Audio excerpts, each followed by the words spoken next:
হাজোৰ কাৰ্যকাল শেষ চকুৰ পানী টুকি বিদায় মাগিলে বিধায়িকা সুমন হৰিপ্ৰিয়াই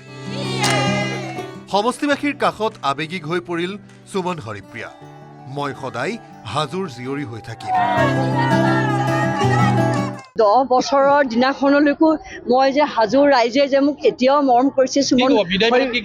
হৰিপ্ৰিয়া জিন্দাবাদ দিছে সুমন হৰিপ্ৰিয়াক ভোট দিম কৈছে গতিকে হাজোৰ ৰাইজেতো মোক বিদায় দিয়া নাই হাজোৰ পৰা বিদায় হয়তো তেওঁলোকে নিদিব কাৰণ চাওক কেনেকৈ বিদায় দিব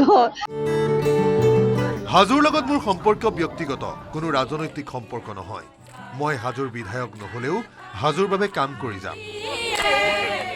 হাজোৰ মাজৰ চুপা মনসা মন্দিৰৰ নতুন সভাগৃহৰ আধাৰশিলা স্থাপন অনুষ্ঠানত উপস্থিত থাকি সমষ্টিবাসীৰ সন্মুখত আবেগিক মন্তব্য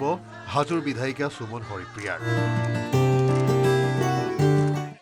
হাজোৰ লগত এই ব্যক্তিগত সম্পৰ্ক মই ভাবোঁ বিধায়ক হ'লেও বিধায়ক নহ'লেও এই হাজোৰ লগত এই ব্যক্তিগত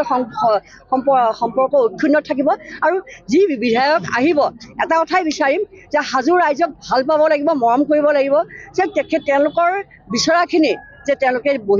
দিব পাৰিব লাগিব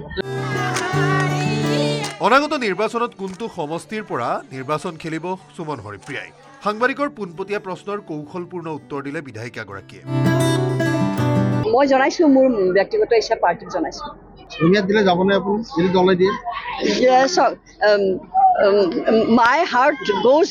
with the people of Hajo পুৰণা হাজো সমষ্টি যে মোৰ তেওঁলোকৰ লগত মই আছোঁ গতিকে এয়া হাজোৰ লগতো আছোঁ সেই পুৰণা হাজোৰ লগতো আছোঁ এয়া বিধায়কৰ নিৰ্বাচন নহয় এয়া মনৰ নিৰ্বাচন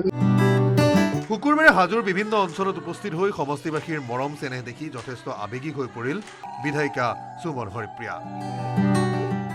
হাজোৰ পৰা Dhiraj Das report news 18 Assam north east